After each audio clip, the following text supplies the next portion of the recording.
Hello everyone, নতুন আরেকটি রেসিপিতে সবাইকে ওয়েলকাম জানাচ্ছি।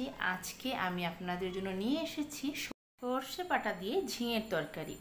এই সর্ষে বাটা দিয়ে ঝিঙের তরকারিটা কিন্তু খেতে আমার কাছে ভীষণ ভালো লাগে, আশা করি আপনাদের কাছেও ভালো লাগবে। এই জন্য প্রথমে আমি নিয়ে নিয়েছি ঝিঙে। এখানে আমি 8-10টার মতো ঝিঙে এটাকে খুব ভালো করে এঁচড়িয়ে পরিষ্কার করে আমি এগুলোকে পিস পিস করে কেটে নিয়েছি। কয়েকটা ঝিঙেকে আমি মাঝখান থেকে ফালি করে নিয়েছি, আবার কয়েকটা আস্ত রেখেছি। যেগুলো মোটা আছে সেগুলোকে আমি একটু আস্তই রেখেছি, আর যেগুলো চিকন ঝিঙে সেগুলোকে একটু মাঝখান থেকে চিড়ে দিয়েছি।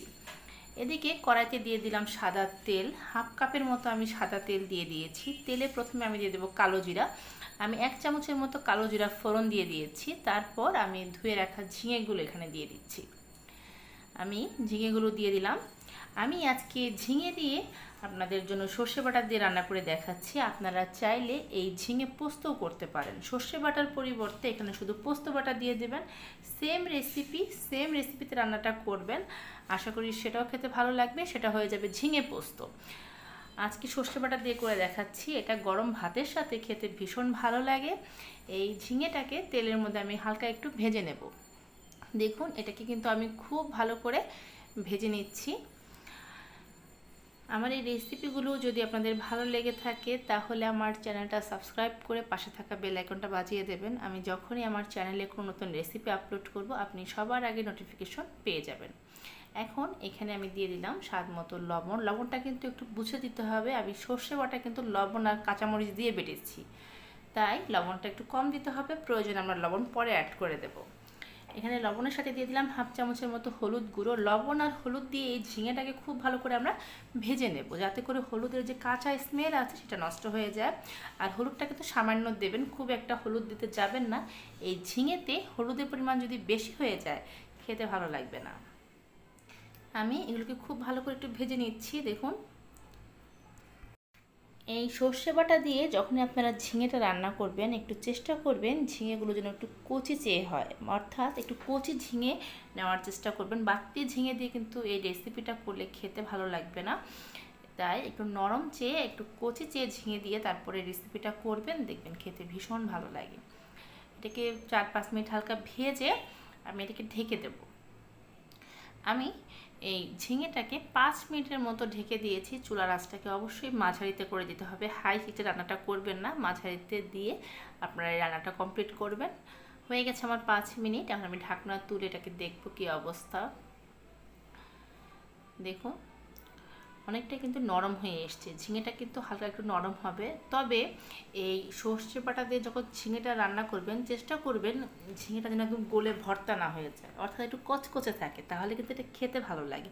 অনেকে আমি দেখি ঝিঙে রান্না করে একদম ভর্তার মতো নরম করে ফেলে, সেটা আসলে খেতে ভালো লাগে না। আমি এই ঝিঙেটাকে আরও 5 মিনিট ঢেকে দিচ্ছি। এখন আমি দেখব কী রকম হয়েছে আমাদের ঝিঙের তরকারিটা। অনেকটাই নরম হয়ে গেছে।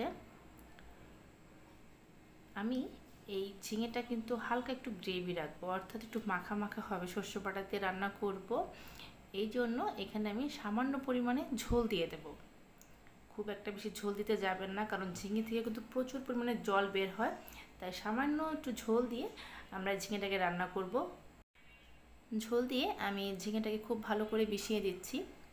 দেখুন, আমার ঝিঙের যে সবুজ কালারটা আছে সেটা কিন্তু একদম ইনটেক্ট আছে, কালারটা কিন্তু নষ্ট করে ফেলবেন না। কালারটা যদি একদম ফ্যাকাশে রং হয়ে যায় দেখতে কিন্তু সুন্দর লাগে না, আর যে কোনো রেসিপি দেখতে সুন্দর না হলে কিন্তু সেটা খেতে ভালো লাগে না।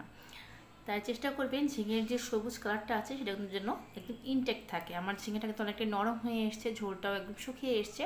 এখন আমি দিয়ে দেবো সর্ষে বাটা। আমি কিন্তু এখানে সাদা সর্ষে একটু কাঁচামরিচ আর লবণ দিয়ে বেটে নিয়েছি।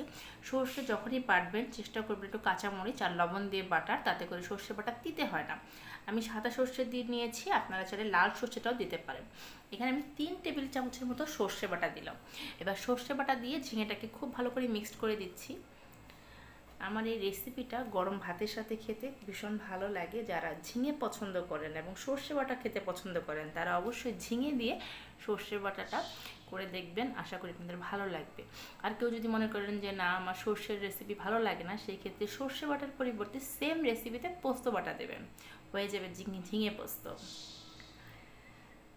আমি ঝিঙেগুলোকে একটু গ্রেভির সাথে খুব ভালো করে মিক্সড করে দিচ্ছি, যাতে করে ঝিঙের ভিতরে সর্ষে বাটাটা খুব সহজে যায় এবং খেতে ভালো লাগে। এখন এই ঝিঙেটাকে আমি আরও 5 মিনিট ঢেকে দেব। ঝোলটা একটু শুকাবে, একদম একটু ঘন হবে, সর্ষে বাটাটা আর একটু ঘন হলে পরে খেতে ভালো লাগবে।